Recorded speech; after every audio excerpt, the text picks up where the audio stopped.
Hello guys, welcome to our next video. आज का हमारा जो टॉपिक है वो है रिकन्सिलेशन चैप्टर है जो हमारा अकाउंट्स का उसके मतलब थ्योरी कर रहे हैं। हमने क्वेश्चन प्रिपेयर किए हैं।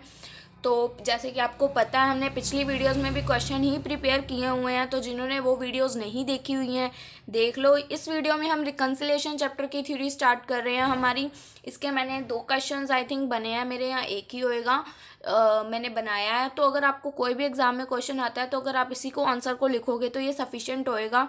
तो इसके अलावा आपको कुछ लिखने की ज़रूरत नहीं है, ठीक है जी। और अगर आपको किसी भी वीडियो से रिलेटेड गाइस नोट्स चाहिए तो आप मुझे इंस्टा पे मैसेज कर सकते हो, मैंने लिंक डिस्क्रिप्शन में आपको प्रोवाइड कर दिया है। आज की वीडियो हम स्टार्ट करते हैं। हमारा क्वेश्चन देखो, जैसे कि आपको स्क्रीन पे दिख भी रहा है। State the reasons for disagreement between the costing and financial result. देखो क्वेश्चन में क्या पूछ रहे हैं कि डिसएग्रीमेंट मतलब दोनों के बीच में डिफरेंस क्यों आता है, कॉस्टिंग और फाइनेंशियल। देखो लिख रखना है स्टेट द रीजन, उसके रीजन देने हैं हमने, दोनों में डिफरेंस क्यों आता है कॉस्टिंग और फाइनेंशियल के रिजल्ट में। और हमें बाद में लास्ट में क्या बना के इनको दिखाना है, prepare and imaginary reconciliation statement. जो हम रिकन्सिलेशन अकाउंट बनाते हैं ना प्रैक्टिकल सम्स में, उनका एक हमको फॉर्मेट बना के इनको देना है, ठीक है जी। आगे हम आंसर रीड करने जा रहे हैं। अब देखिए क्या लिख रखा है। Under financial accounting the profit is disclose या शो, ठीक है। फाइनेंशियल अकाउंट में जो प्रॉफिट हम शो करते हैं by preparing profit and loss account prepare करते हैं हम, ठीक है जी। हम फाइनेंशियल अकाउंट में profit and loss account prepare करते हैं। और on the other hand cost sheet is prepare to find out the amount of profit under cost accounting. Cost sheet क्यों प्रिपेयर करते हैं, ताकि हमें कॉस्ट शीट का प्रॉफिट मिल जाए।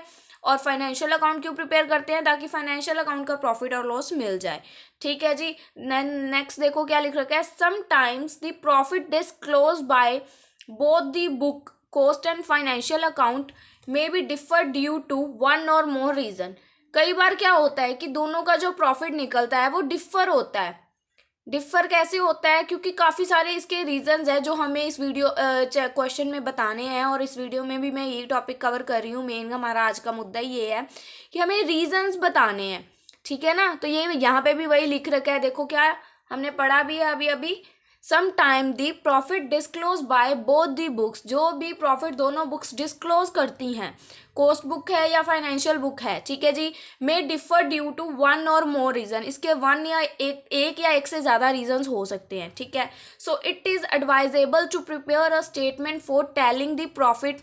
सो इसको प्रॉफिट या लॉस जो भी हमारा कम या ज़्यादा अमाउंट निकलता है उसको एडवाइजेबल करने के लिए, मतलब इक्वल करने के लिए हम क्या करते हैं, इसको टैली करने के लिए जो भी हम अकाउंट प्रिपेयर करेंगे ना, इन दोनों को इक्वल करने के लिए उस अकाउंट को हम रिकन्सिलेशन स्टेटमेंट बोलते हैं, ठीक है जी। ये बेसिक मैंने आपको अभी रिकन्सिलेशन का जो ये मीनिंग है अंडर ये वाला आंसर जो अभी अभी हमने यहाँ तक रीड किया, तो आई होप आपको ये समझ आया गाइस, ठीक है जी। देन नेक्स्ट है हमारे important needs relevance of reconciliation statement. इसको आप इम्पॉर्टेंस नीड्स कुछ भी बोल सकते हो, ठीक है जी। हम इसको देख सकते हैं जो भी है हमारे ये इम्पॉर्टेंस नीड्स, ठीक है। तो अब हम इसको रीड आउट करेंगे। इसकी मैंने जस्ट हेडिंग्स दी हैं, तो आप इसको एक्सप्लेन करना चाहो तो कर भी सकते हो। फर्स्ट हेडिंग है find out the reason for difference in profit and loss. पहली इंपॉर्टेंस और इसकी ज़रूरत क्या होती है रिकन्सिलेशन स्टेटमेंट की, हमें क्या फाइंड आउट करना होता है, डिफरेंस, ठीक है। Find out the reason for difference in profit and loss. इसका रीज़न क्या क्या हो सकते हैं इन दोनों के बीच में डिफरेंस के। एक रीज़न के ऊपर मैं आपको आगे पूरा फुल फ्लैश बताऊंगी, तो आप इसको जब एक्सप्लेन करना चाहो तो आप जो मर्जी उसके अंदर लिख सकते हो, क्योंकि वो रीज़न मेरे हिसाब से 2 या 3 पेज के मेरे पास सिर्फ रीजंस ही रीजंस हैं। तो अगर इंपॉर्टेंस के अंदर आप इसके सब पॉइंट्स बनाना चाहो तो आप बना सकते हो, कोई प्रॉब्लम नहीं आएगी, ठीक है जी। द नेक्स्ट है to check the accuracy of account. Accounts की एक्यूरेसी चेक करना, ये भी इनकी मतलब एक नीड कह लो या इम्पोर्टेंस है कि अकाउंट कितने एक्यूरेट हैं। अगर कोई प्रॉब्लम आती है तो हमारे अकाउंट हैंडल कर पाएंगे या नहीं कर पाएंगे, ये भी चेक करती है। रिकन्सिलेशन स्टेटमेंट से हमें पता चल जाता है कि हमारे अकाउंट्स आपस में मैच भी करते हैं कि नहीं। ये नहीं है फाइनल अकाउंट कुछ और बोले जा रहा है और कॉस्ट शीट हमारी कुछ और बोल रही है, ठीक है जी। देन नेक्स्ट है बेटर इंटरनल कंट्रोल सिस्टम। इससे इनका इंटरनल कंट्रोल सिस्टम बढ़ता है। क्यों बढ़ता है, क्योंकि जब इनके सभी अकाउंट्स एक दूसरे अकाउंट से मैच करेंगे, इनको पता होएगा किस ट्रांजैक्शन की वजह से इस अमाउंट में हमें प्रॉफिट या लॉस कम या ज़्यादा हो रहा है, तो ऑब्वियस सी बात है इनमें बेटर इंटरनल कंट्रोल होएगा। ठीक है जी। देन नेक्स्ट है डिटेक्ट द एरर। ठीक है, रिकंसिलिएशन स्टेटमेंट जब हम प्रिपेयर करते हैं तो हमें पता चल जाता है ना हमारा कहाँ पे एरर है। डिटेक्ट मतलब एरर को पकड़ लेते हैं, डिटेक्ट कर लेते हैं, ढूंढ लेते हैं, डिटेक्ट द एरर। ठीक है जी। देन लास्ट है better coordination between financial and cost department. इसके साथ ही इसमें क्या होता है, बेटर कोऑर्डिनेशन बन जाता है, जो हमारे फाइनेंशियल है और कॉस्ट में डिपार्टमेंट्स हैं उन दोनों के बीच में अच्छा कोऑर्डिनेशन बन जाता है। ठीक है जी। आप इसको चाहो तो जैसे मर्जी एक्सप्लेन कर सकते हो, जस्ट मैंने आपको इंपॉर्टेंस के कुछ पॉइंट्स बताए हैं। ठीक है जी। तो आप इसको जैसे चाहे एक्सप्लेन कर सकते हो, कोई प्रॉब्लम नहीं आएगी कि आपने ऐसे एक्सप्लेन क्यों किया है। ठीक है। इसके बाद अगला पेज निकालते हैं हम और देखते हैं अगले पेज पे क्या है। देखो ये मेरे पास हैं अभी रीजंस। ठीक है जी। तो अब हम रीजंस रीड आउट करेंगे। ये रीजंस कौन से हैं, देखो लिखा हुआ है reasons of difference in profit and loss. ठीक है जी। जो प्रॉफिट और लॉस में जो डिफरेंस है उसके ये रीजंस हैं। ठीक है। बेसिकली मैंने आपको पीछे इंपॉर्टेंस में एक पॉइंट भी दिखाया था, आई थिंक मैं आपको दोबारा दिखा देती हूँ। ये देखिए हमने यहाँ पे देखा था ना फर्स्ट पॉइंट इंपॉर्टेंस का, find out the reasons for difference in profit and loss. ठीक है जी, वही है। इसके अंदर अगर आप लिखना चाहो तो ये वाले पॉइंट्स भी लिख सकते हो, आपकी चॉइस है ये आपको लिखना है या नहीं लिखना है। ठीक है जी। अब फर्स्ट रीजन क्या है, देखो इसको आगे मैंने फुल्ली एक्सप्लेन भी किया हुआ है। पहले ये जस्ट आपको एक, जैसे आप पेपर में टॉपिक स्टार्ट करने से पहले डायग्राम बनाते हो, मैंने जस्ट वैसे पॉइंट लिखे हैं, आप इसको डायग्राम के थ्रू शो भी कर सकते हो। ठीक है। फर्स्ट पॉइंट होएगा इसमें आइटम शो ओनली इन फाइनेंशियल अकाउंट। ठीक है जी। हमारे रिकंसिलिएशन स्टेटमेंट क्यों बनती है, जब हमारे कोई रीजंस होते हैं दोनों फाइनेंशियल और कॉस्ट शीट मैच नहीं करते होते, तो हमने उसी के रीजंस ढूंढने हैं कि हमारे दोनों अकाउंट मैच क्यों नहीं करते। पहला रीज़न क्या हो सकता है कि आइटम जो है हमारी वो सिर्फ फाइनेंशियल अकाउंट में डली हुई है, कॉस्ट अकाउंट में हमने नहीं डाली, या वो आती ही नहीं है कॉस्ट अकाउंट में। जैसे हम इनकम्स ले सकते हैं, इनकम सिर्फ प्रॉफिट एंड लॉस अकाउंट में आती है, कॉस्ट शीट में उसका कोई रोल नहीं होता किसी इनकम का। ठीक है ना। तो ऐसे ही हम फर्स्ट पॉइंट को आगे जस्ट एक्सप्लेन करेंगे तो आपको और ईजी समझ आ जाएगा। ठीक है जी।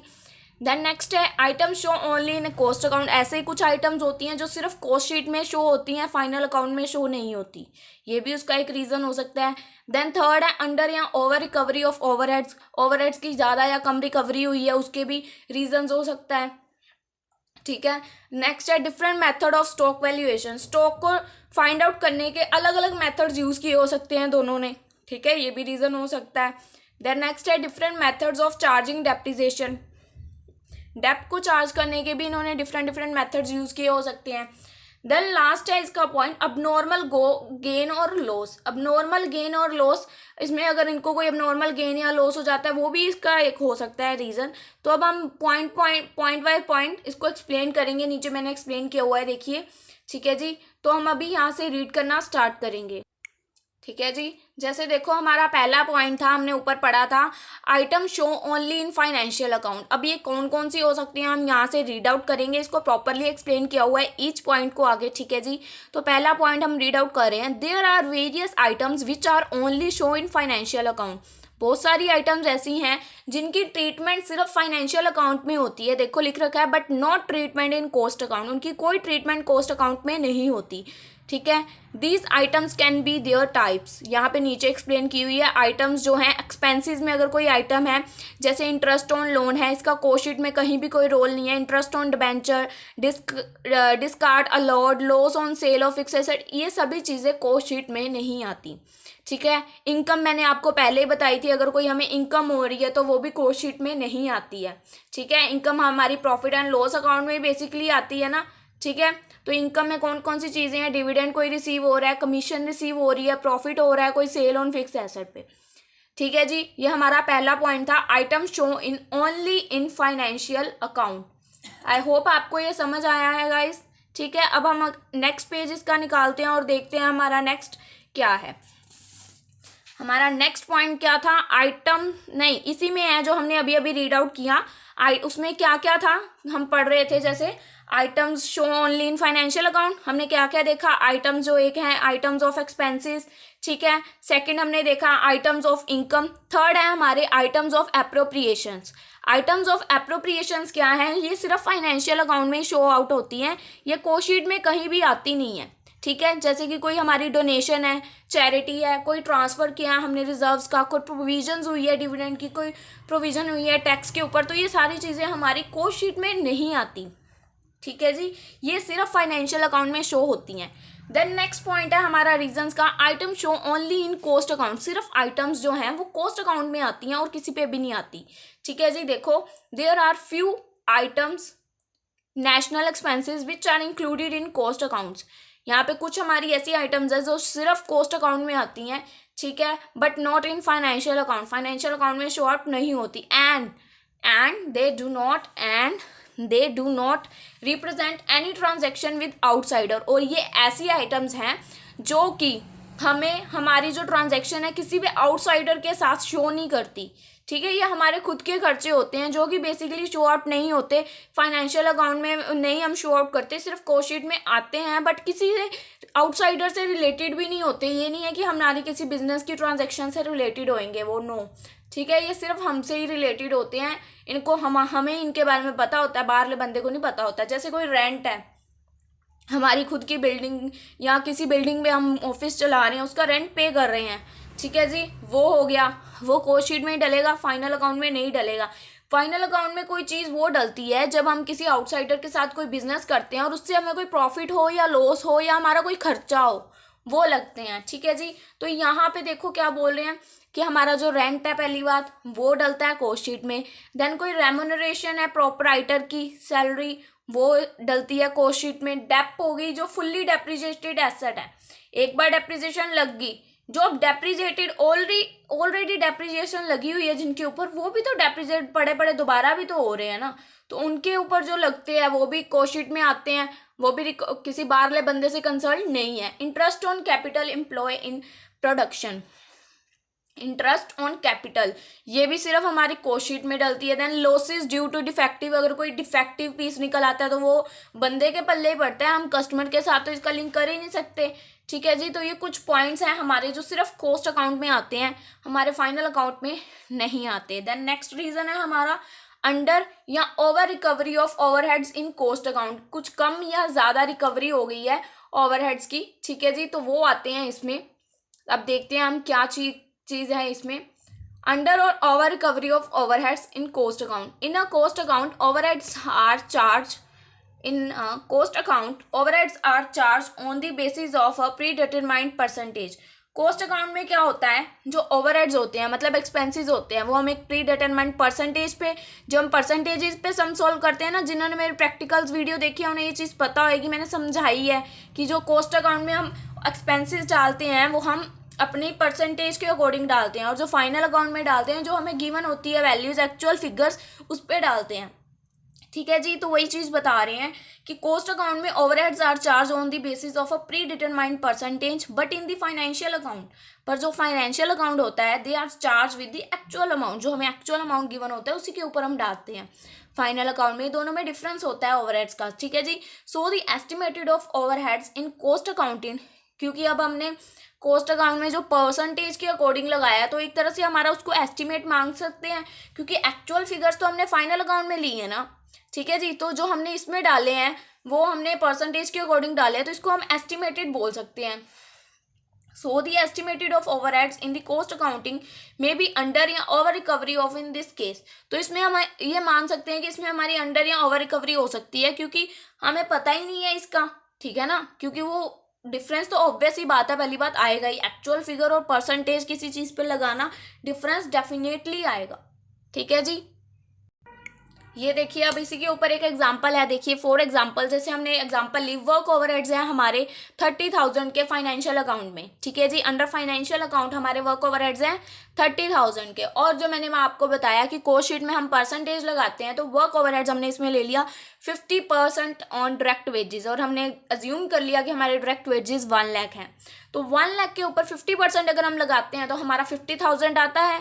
तो अब देखो कोस्ट शीट में हमारे वर्क ओवरहेड्स हो गए 50,000 के, और वर्क ओवरहेड्स फाइनेंशियल अकाउंट में हो गए 30,000 के, तो अब किस में ज़्यादा है, फाइनल अकाउंट में हमने देखना है ज़्यादा या कम है। ठीक है जी, फाइनल अकाउंट में कम है 20,000 के एक्सपेंसेस हैं और ये हमारे, अगर ये हमारे एक्सपेंसेस हो ना और फाइनेंशियल अकाउंट में कम हो तो एक्सपेंसेस कम होते हैं तो प्रॉफिट हमारा इंक्रीज होता है। ठीक है जी, मैंने समझ में पूरा अच्छी तरह समझाया हुआ है। एक्सपेंसेस कम है तो प्रॉफिट इंक्रीज होता है और अगर प्रॉफिट इंक्रीज होता है तो हमें इसको ऐड करना होता है। तो अगर हम इसको ऐड करेंगे और कोस्ट शीट में हमें इसको देखना होता है कि ये कोस्ट शीट में ज़्यादा थे या कम थे। अगर कोस्ट शीट में ज़्यादा है तो ओवर और कोस्ट शीट में कम है तो अंडर। अब कोस्ट शीट में ये क्या थे, ज़्यादा, मतलब ओवर। तो देखो नीचे क्या लिख रखा है, so there is over recovery of work overheads in the case of cost book, मतलब कोस्ट शीट ओवर रिकवरी हुई है कोस्ट बुक शीट के according, which can be reconcile by increasing the profit, जिससे हमारा प्रॉफिट इंक्रीज हो रहा है 20,000 से। ठीक है जी, अगर गाइस आपको ये समझ नहीं आई एग्जाम्पल तो आप मेरी रिकन्सिलेशन की, मैंने पहली बात अकाउंट्स के प्रैक्टिकल्स की एक प्लेलिस्ट बना रखी है और उसका सिलेबस पूरा ख़त्म हो चुका है, तो आपको उसमें ना रिकन्सिलेशन की वीडियोस मिलेंगी। वीडियोस की ना नंबर वाइज सीरीज चली हुई है, तो आपको रिकन्सिलेशन की जो वीडियो मिलेगी आप सिर्फ पहली वीडियो भी देखोगे तो आपको थ्योरी के लिए जो थोड़ी सी बेसिक नॉलेज चाहिए वो समझ आ जाएगी, क्योंकि उसमें पहले मैंने फुल फ्लैश सम कवर अप किया है आपके लिए कि आपको बाकी वीडियोज़ में प्रॉब्लम ना आए। बाकी वीडियोज़ में मैंने सम्स करवाए हैं नो डाउट, बट वो जस्ट अलग अलग जैसे पेपर में आए हुए हैं। अगर आपको प्रैक्टिकल्स नहीं करने, जस्ट थ्योरी समझनी है तो एग्जांपल्स आपको पेपर में देनी पड़ेंगी, तभी आपकी थ्योरी की लेंथ बनेगी। ठीक है, तो आपको थोड़ी सी जनरल नॉलेज होनी चाहिए जो मैंने पहले वीडियो में दी है। ठीक है जी, तो आप वो देख लीजिएगा। देन नेक्स्ट पॉइंट है हमारा इसके आगे, different methods of stock valuation. Stock valuation के डिफरेंट मेथड कौन से हैं। ठीक है जी, डिफरेंट मेथड्स में अब हम क्या देख रहे हैं, नीचे देखो जैसे क्या लिख रखा है, वैल्यूएशन ऑफ स्टॉक। ठीक है, कोई स्टॉक की वैल्यू है वो under financial accounting system. Financial accounting system में वो कैसे होती है, cost price and market price which ever is lower. Cost price या मार्केट प्राइस दोनों में से जो भी कम होता है वो वैल्यूएशन ऑफ स्टॉक होती है अंडर फाइनेंशियल अकाउंट में। ठीक है जी, और नीचे देखो अंडर कॉस्ट अकाउंटिंग में क्या है, on the basis of various methods, जैसे LIFO, FIFO, simple average, weighted average, हम 4 मेथड्स लगाते हैं। जो भी मेथड इस पे सूटेबल लगता है तो उसमें वैल्यूएशन ऑफ स्टॉक हम किस में निकालते हैं, कॉस्ट अकाउंटिंग में, इन मेथड से। बट इसमें क्या होता है कि हम मार्केट प्राइस या कॉस्ट प्राइस देखते हैं, जो भी कम होता है उसको डाल देते हैं। ठीक है जी, this result in some difference in result, कि इसकी वजह से अब दोनों मेथड्स अलग अलग हैं तो दोनों की ऑब्वियस ही बात है आंसर में डिफरेंस आएगा ही आएगा। तो दैट इज प्रॉफिट और लॉस, यहाँ में प्रॉफिट हो सकता है, यहाँ में लॉस हो सकता है। ठीक है जी, ये हमारा पॉइंट था different methods of stock valuation. अब हमारा अगला पॉइंट है different methods of charging depreciation. अब डिफरेंट मेथड्स बताने हैं कि डेप्रिसिएशन कैसे चार्ज करते हैं। ठीक है जी, there are different methods of charging depreciation. There are various methods like straight line method, written down method etcetera. ये आपको कैसे समझ आएंगे देख रही हूँ मैं, आपको बता रही हूँ, थोड़ा से अगले पेज पे है, पहले आप यहीं पे थोड़ा सा इसको समझो फिर अगले पेज पे देख लेना। देयर आर डिफरेंट मेथड, इसके काफ़ी सारे डिफरेंट मेथड है। ठीक है, डेप्रिसिएशन के, और there are various methods like straight line method या रिटर्न डाउन मेथड। ठीक है, ये 2 नाम आपको याद रखने हैं, स्ट्रेट लाइन मेथड या रिटर्न डाउन मेथड। ठीक है जी, तो यहाँ पे देखिए ऑन दी अदर हैंड वही है जो अभी मैंने आपको पीछे दिखाया, different methods of charging depreciation. तो उसका नेक्स्ट पेज पे लिख रखा है, देखो in case of financial accounting. ठीक है जी, फाइनेंशियल अकाउंटिंग में डेप्ट कैसे चार्ज होती है, dep is charge on straight line और written down method, WDV written down method के अकॉर्डिंग हमें चार्ज होती है। ठीक है जी, और इनको केस ऑफ कॉस्ट अकाउंटिंग में डेप्ट कैसे चार्ज होती है, जो हमारे machine hours, production hours given होते हैं उसके अकॉर्डिंग ये हमें चार्ज होती है। ठीक है जी, जिन्होंने हमारे वो चैप्टर कर रखे हैं लीफो वीफो वाला प्रैक्टिकल्स, उनको ये थोड़ा बहुत समझ आया होगा, क्योंकि उसमें हम डेप्ट मशीन पे चार्ज करते थे।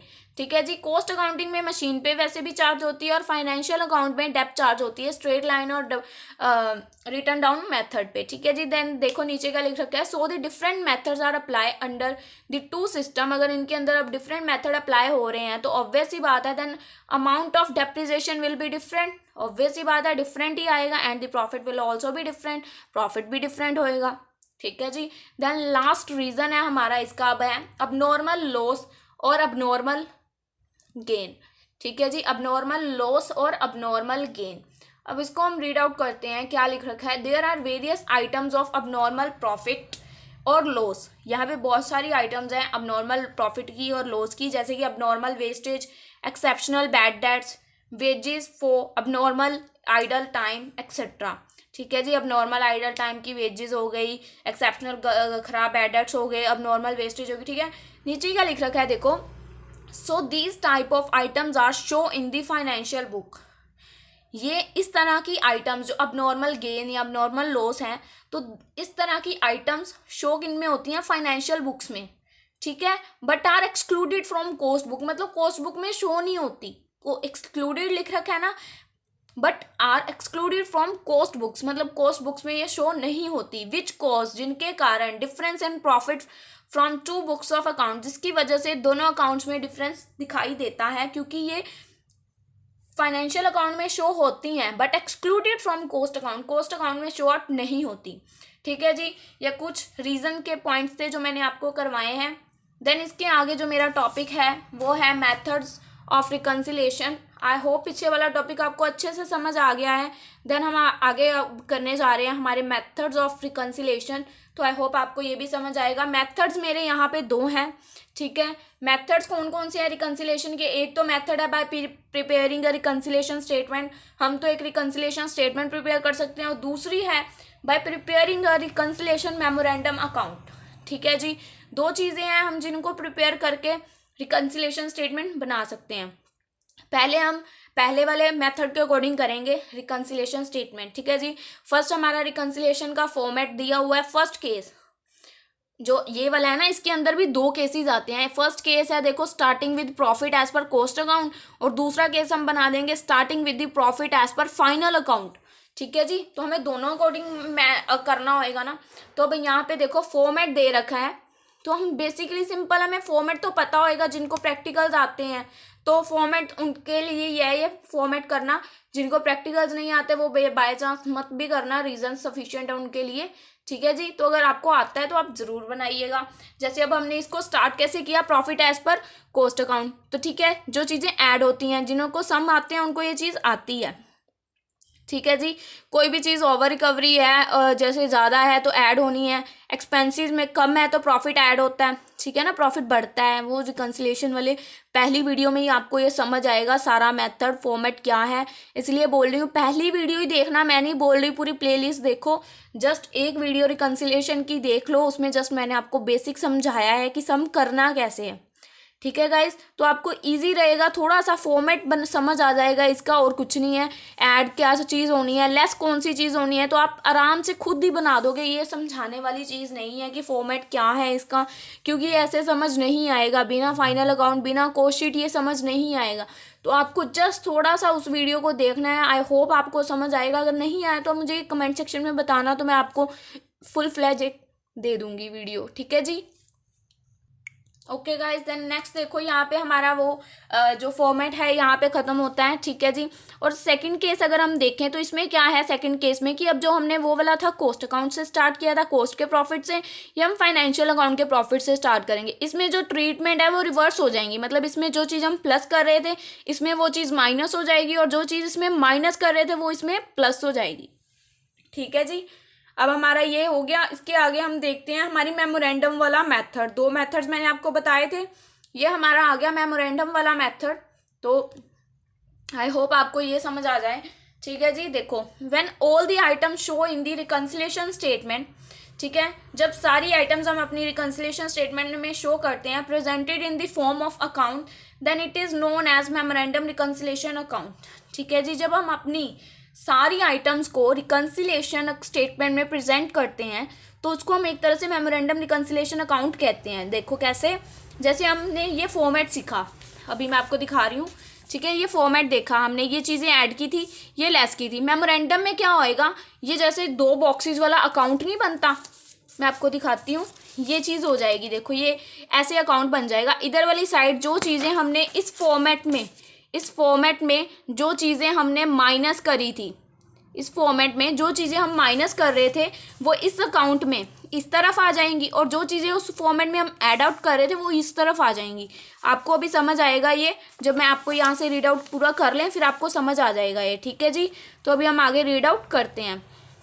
When all items are shown in reconciliation statement presented in the form of account, then it is shown known as reconciliation statement. ठीक है जी. This account, देखो लिख रखा है, this account is presented in debit and credit form. इस account में, जो memorandum वाला अकाउंट है, इसमें डेबिट और क्रेडिट साइड दो साइड्स बनती हैं. ठीक है जी. All those items which are added in, all those items, जो आइटम्स हम ऐड कर रहे थे रिकन्सिलिएशन स्टेटमेंट में, are show in the credit side. वो आइटम्स क्रेडिट साइड में शो होंगी, और जो items, those items which are deducted are show on the debit side, और जो हम माइनस कर रहे थे उनको हम डेबिट साइड शो करेंगे. ठीक है जी. The balance of the account, जो भी इसका लास्ट में बैलेंस होएगा, विल शो द प्रॉफिट और loss as per final account. जो भी इसका आंसर होएगा, प्रॉफिट आए या लॉस आए, वो आंसर हमारा फाइनल अकाउंट के प्रॉफिट या लॉस से मैच करेगा. ठीक है जी.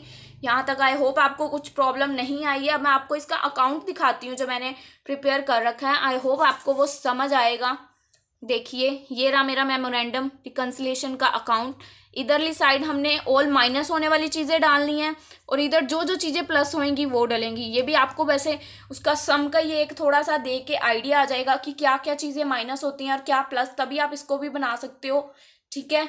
मेरी तरफ से ये थ्योरी डन है. आज के लिए यही टॉपिक था. इसी में से अगर आपको क्वेश्चन में कुछ पेपर में आएगा तो आएगा, अदरवाइज कुछ नहीं आने वाला. ठीक है जी. तो आई होप आपको वीडियो पसंद आई है, आपको सारे टॉपिक क्लियर हुए हैं. तो अगर आपको कुछ भी प्रॉब्लम है तो आप मुझे कमेंट सेक्शन में बता देना. मैं कोशिश करूँगी कि उस पर वीडियो बन जाए अगर आपकी कोई प्रॉब्लम है तो. ठीक है जी. और अगर वीडियो अच्छी लगी है तो लाइक कर दें और अपने फ्रेंड्स के साथ शेयर कर दें. और अगर आप हमारे चैनल पर नए थे और वीडियो पूरी देख चुके हैं तो प्लीज़ चैनल को सब्सक्राइब कर दें. Bye bye guys.